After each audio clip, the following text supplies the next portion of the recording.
You're watching news now on TV360 Nigeria. I am Fidelia Aguncha. Nigerian lawmakers have finally resumed plenary after a very long recess, which lasted more than 2 months. The lawmakers returned on Tuesday, 1 week after they had originally planned to return from a break, which began on July 24.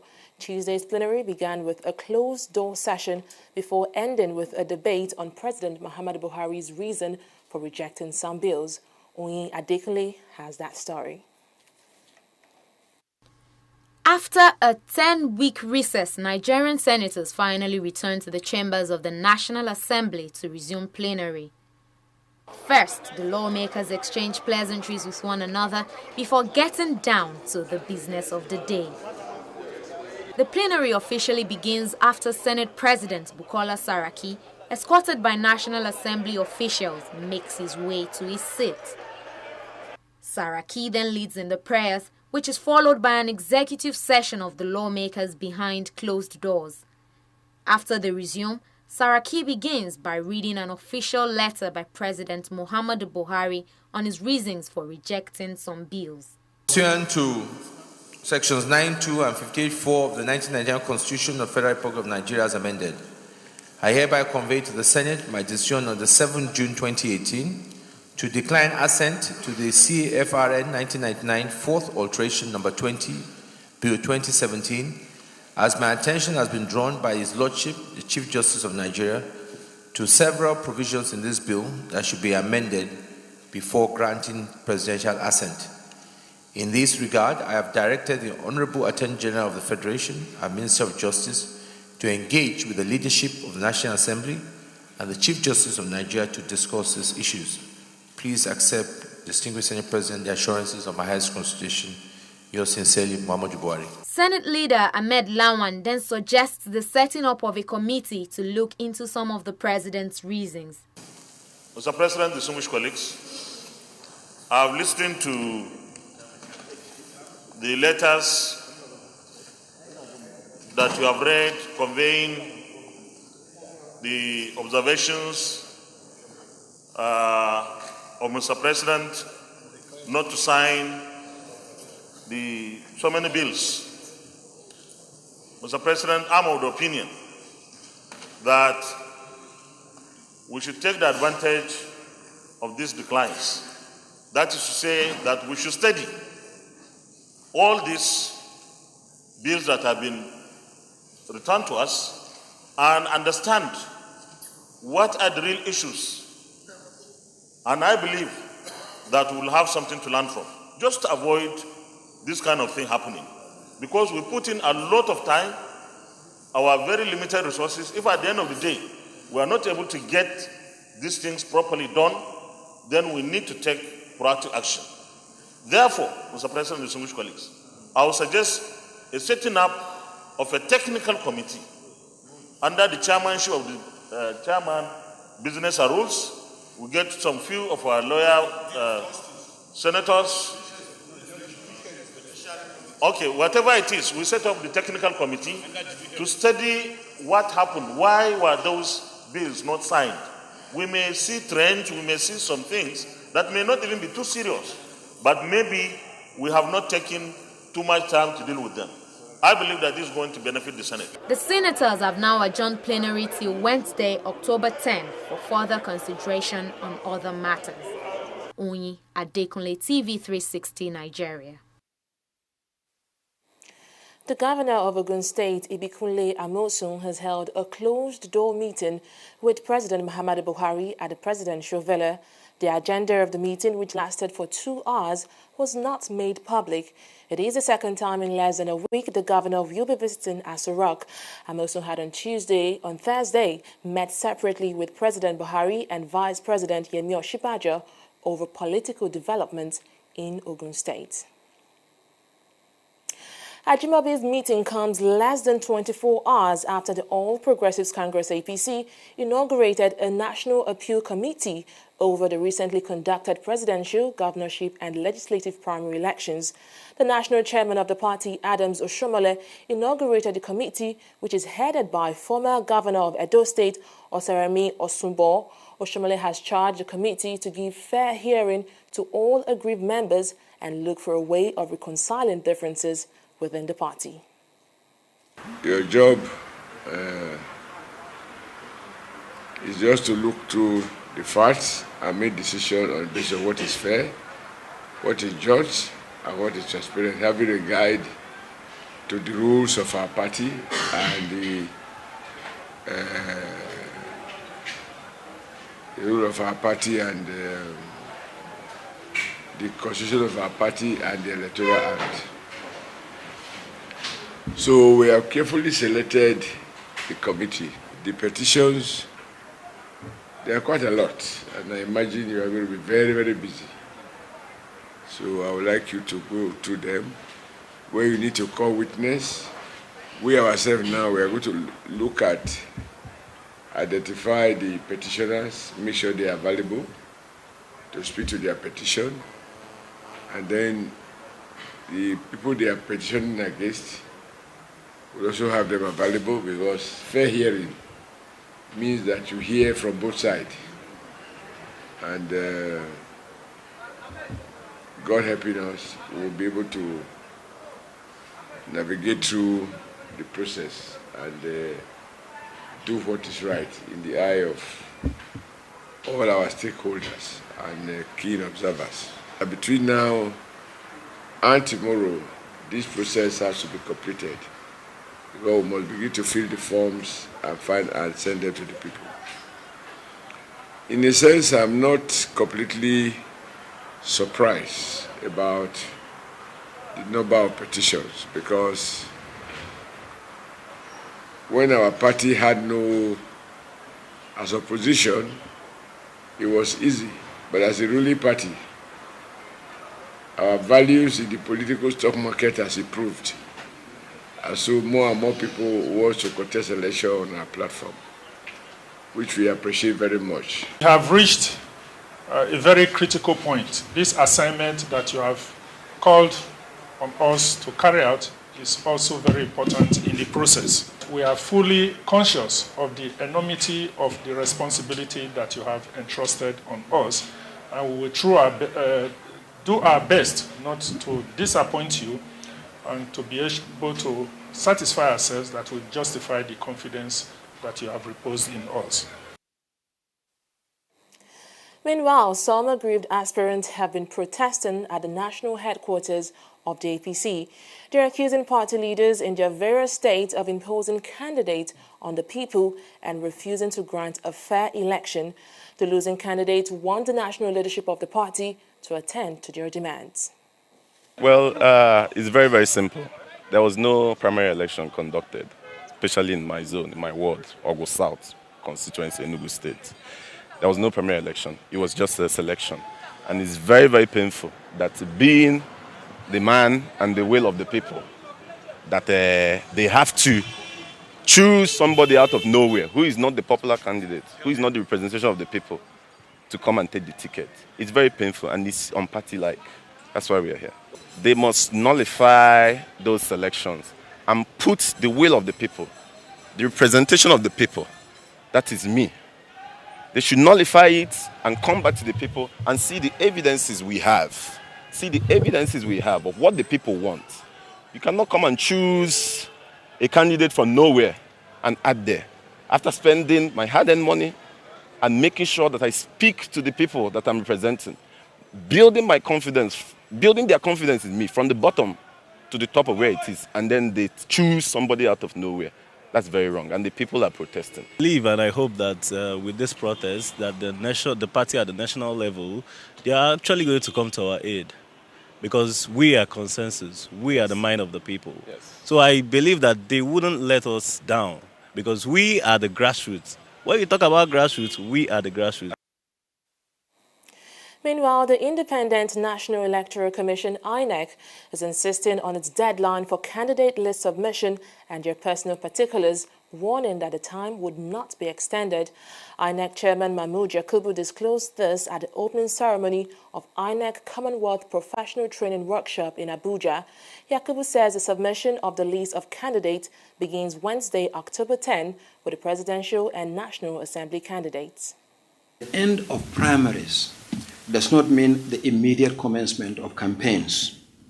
Section 99, subsection 1 prohibits campaigns by political parties earlier than 90 days before polling day. Therefore, going by the provisions of the Electoral Act and the timetable and schedule of activities issued by the Commission, campaign for presidential and National Assembly elections will commence on the 18th of November 2018. While governorship and state assembly elections will begin on the 1st of December 2018. Barely 24 hours to the local government elections in Plateau State, a new Commissioner of Police, Austin Agbolahon, has been posted to the state. The Police Public Relations Officer, Matthias Yopev, says the new police boss will replace the former commissioner on the Adi.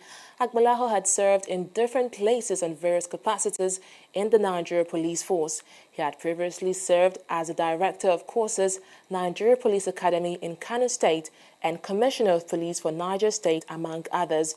The local government elections will be held in only 13 councils out of the 17 in the state, with the government citing insecurity as reasons for excluding Jos North, Jos South, Riyom and Barkinladi local government areas. In the northeast, the Nigerian army says it has killed several terrorists in an operation when troops deployed to Mairari in Borno State clashed with Boko Haram terrorists. The Army spokesperson, Brigadier General Texas Chukwu, says some of the terrorists fled into nearby bushes with gunshot injuries. Chukwu says one member of the civilian joint task force sustained a gunshot wound in the course of the clash. He added that the injured civilian has since been evacuated for medical treatment. And in Lagos, the State Police Command says it has arrested 2 suspects on the grounds of impersonation and illegal possession of firearms. The State Commissioner of Police, Mohime Edgo, announced this during a press conference at the police headquarters in Lagos. The suspects, identified as Sunday Owoicho and Sunday Joseph, respectively, have been impersonating law enforcement officers, robbing citizens with possession of firearms.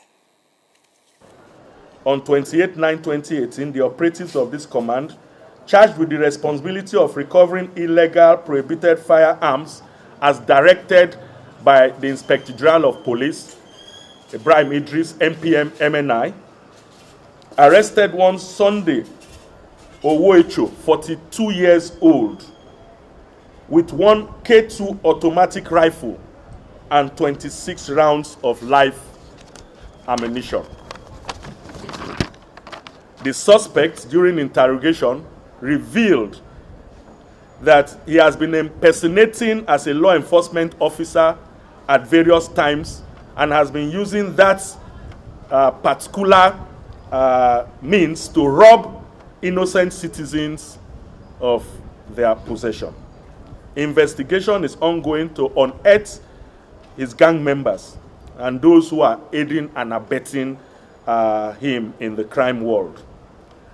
Similarly, the command also arrested one Sunday Joseph, 43 years old, who has been impersonating as a traffic police officer at Oshodi and has been extorting unsuspecting motorists in the area. To make himself credible, he adorns a green color combat trousers and black t-shirt. Recovered from him are one jackknife and one tear gas canister. Of course, this category of suspects will soon be charged to court. To judicial matters now, the ongoing trial of former Benue Governor Gabriel Suswan was on Tuesday stalled at the Federal High Court in Abuja due to the ill health of the fourth prosecution witness, Abubakar Umar. The lead prosecuting counsel, Rotimi Jacob San, told the court that Umar was down with malaria and unable to make it to court. The judge, Justice Ahmed Mohammed, noted that no one was above sickness, and since there was no objection from the defense team, adjourned the matter until November 27 and 28. Suswan and his former commissioner for finance, Omodachi Oklobia, are standing trial on 9-count charge bordering on money laundering to the tune of 3.1 billion naira. We will be right back after this break. Do stay with us. In the last 3 years, we have built a multi-purpose center, which is the envy of all in our constituency. And I can tell you that the people who are living there are already enjoying it. Guy, do you think what this man just said is true? See, I seriously doubt. I'm sure it's one of those their silly lies. And wait, do you know there's a way to find out if these things he's saying is true or not? This is the Construct app. It gives people like us a sure way to track implementation of constituency projects. It gives valid and verified information on location of projects, amounts allocated, amount funded, the level of job done, and even the profiles of concerned legislators. You and I can post directly on this app. Are you serious? This is the go-to app if you want to know how our Commonwealth is being expanded by the government. Wow. Let's even see if what this man said is true. Show me. The Construct app is developed by Other People Nigeria with support from USAID and is available on both Google Play Store and Apple Store. And it's true. Of course, I told you.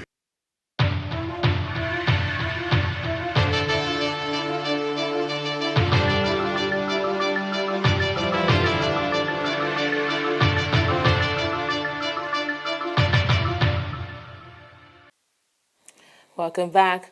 Let's now join Esther Vasey for the latest in business. Hello, Esther. Hi, Fidelia. So the partnership between the Nigerian government and the private sector is indeed yielding results, and they recently met to review that. Can you tell us more about that, Esther? Yeah, the Nigerian government officials and stakeholders in the financial sector have been meeting in Abuja to discuss ways to boost public-private sector partnership. Now, the talks, which were held at the State House in Abuja, also focused on ways to reduce Nigeria's unemployment rate. Oyin Adekunle has the rest of the story. It is a gathering of top officials, including the Vice President Yemi Osinbajo, cabinet ministers and stakeholders in the financial sector. They are here to discuss ways to improve relations between the government and private sector, and top of the agenda at this meeting is job creation. Nigeria's unemployment rate is currently pegged at 18.8%, but the Minister of Labour and Employment, Chris Ngige, tells this gathering that he does not feel that figure is realistic. The figures reeled out from our National Bureau of Statistics in the last 2 quarters is frightening. They said in their statistics that we have 18.8% of people in this country as unemployed. It's a very frightening unemployment figure. Some of us dispute it because we didn't know how to classify the new army of farmers that have also employed themselves, especially up north. The statistics from the CBN, especially from the Anchor Boras program, showed us that at least we created new farmers in the region of 6 to 8 million. But for us in Nigeria, we know that even when people are farmers, if they are going to school and you ask them, are you employed, they will say no, because everybody is looking up to the white-collar jobs. Ngige, however, admits that the country's growing population is slowing government's plans to drastically reduce the rate. Our population continues to grow at a growth rate of about 2.6%. and is on a steady rise and climbing.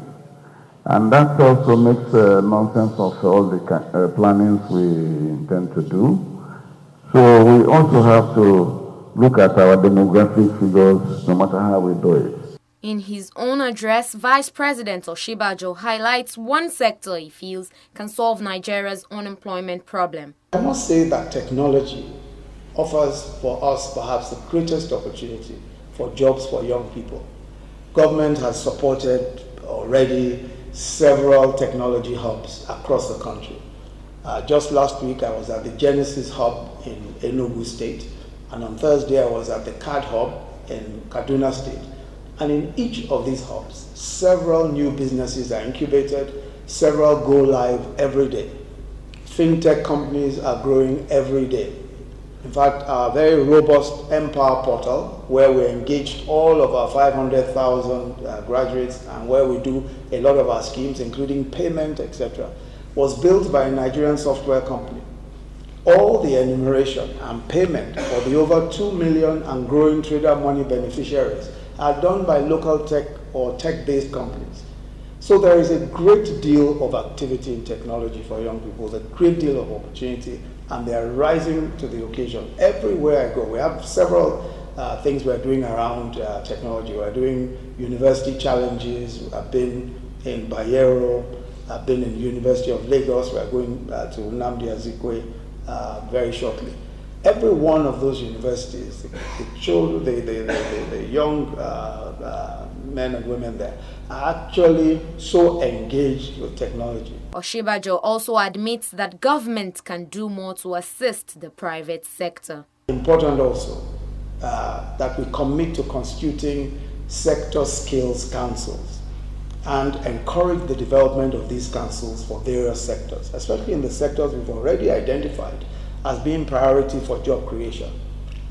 In some, I am convinced that we can crack the jobs problem, and we are in the right direction. First, by investing in infrastructure. We're investing more in infrastructure today than any previous government in our history. We've spent so far in 2 budget cycles 1.7 trillion in capital investments. That's the largest in the history of the country, despite earning 60% less. I think somebody made the point that we're doing far more with far less resources.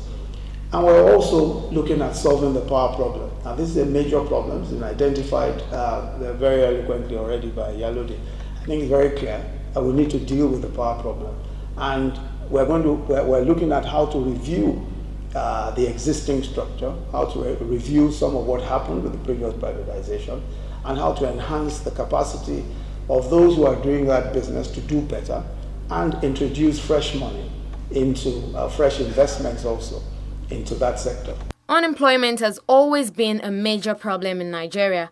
The economy has also been struggling in recent months, with the Monetary Committee of the Central Bank warning that the country may slip back into a recession if the current slide is not checked properly. Oyin Adekunle, TV360. The International Monetary Fund, IMF, has cut the growth projections made for Nigeria, saying the country's economy is doing poorly. Gian Maria Mesele-Ferretti, the Deputy Director at IMF's Research Department, says the aggregate growth rate of Africa is being held down by its 3 largest economies.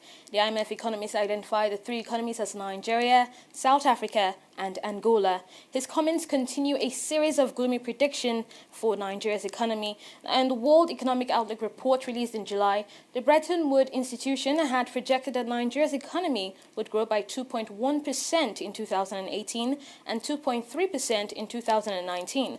But in the October edition of the report, IMF cut the growth projections for 2018 to 1.9%. The World Bank recently cut its growth projections for Nigeria by 0.2%, citing reduction in oil production levels and contraction in the agricultural sector owing to farmer headers crisis. And oil prices rose on Tuesday as more evidence emerged that crude exports from Iran, that's OPEC's third largest producer, are declining in the run-up to the reimposition of U.S. sanctions and as a hurricane moved across the Gulf of Mexico. Brent crude was up 45 cents at $84.36 a barrel, while U.S. futures rose 41 cents to $74.70 a barrel. Now, Iran's crude exports fell further in the first week of October as buyers are seeking alternatives ahead of the start of the U.S. sanctions on November 4 and creating a challenge to other OPEC oil producers as they seek to cover the shortfall. Now, the Islamic Republic exported 1.1 million barrels per day of crude in that 7-day period. Now we're going to take a quick look at the trading session at the NSE today.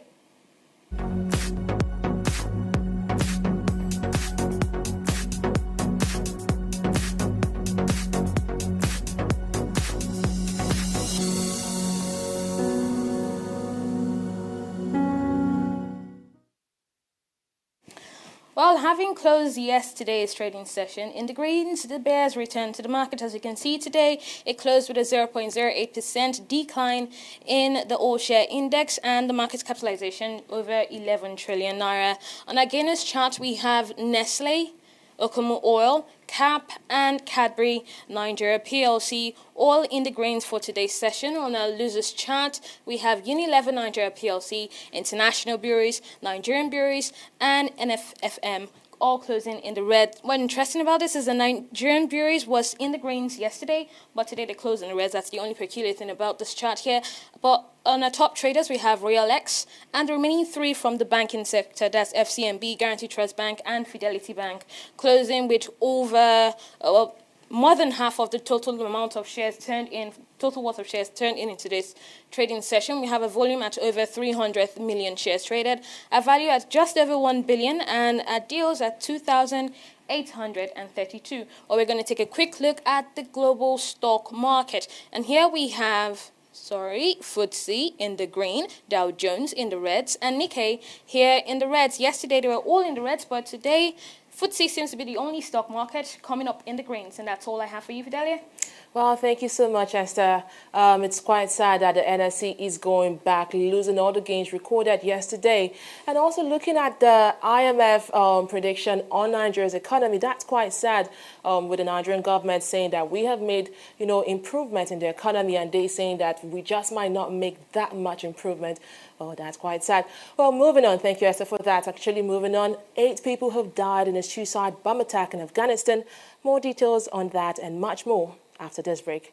Stay with us. Corruption not in my country. How work? Oh, correct, Oga.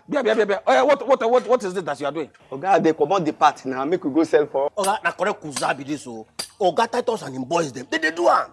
They will come out the original parts, sell them, make plenty kusa. No wonder our customers bring the generator back to our workshop because they bad. And not because of stuff. Now because they overuse the generator. Plus say NEPA no they give them electricity.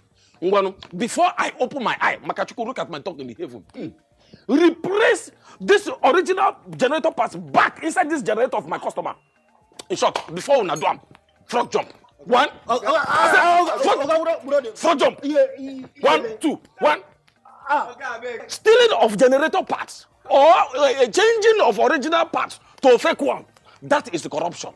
Not in my country. Corruption not in my country. Stop corruption now. Glad to have you back.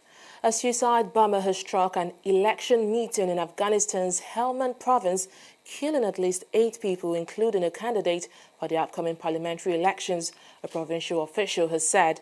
Saleh Mohammed was holding a meeting in front of his house in Lashkar Gah, the capital of Helmand, when the suicide bomber detonated his explosives on Tuesday.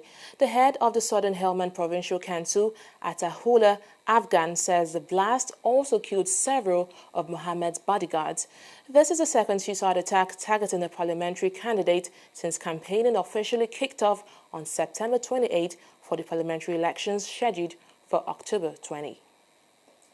And in sports, Super Eagles defender Kenneth Omere has assured that Nigeria will strive to pick 6 points against a strong Libya side in the upcoming 2019 Africa Cup of Nations qualifier doubleheader.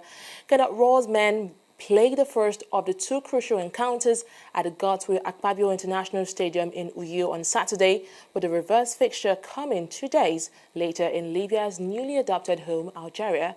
The Mediterranean Knights come into the games as the group leaders with 4 points and a superior goal difference after heading Seychelles a heavy defeat in the group opener before last month's impressive goalless draw away in South Africa.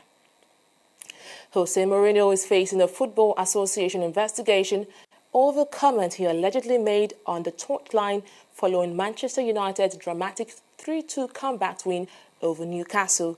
Television cameras captured the Portuguese coach muttering what are reported to have been swear words in his native tongue as he headed for the tunnel following his side's second-half turnaround, which saw them fight back from 2-0 down to take all 3 points. The FA confirmed on Monday that Mourinho will be investigated over the incident. Well, that's been news now on TV360 Nigeria. Thank you so much for watching. I am Fidelia Agunja.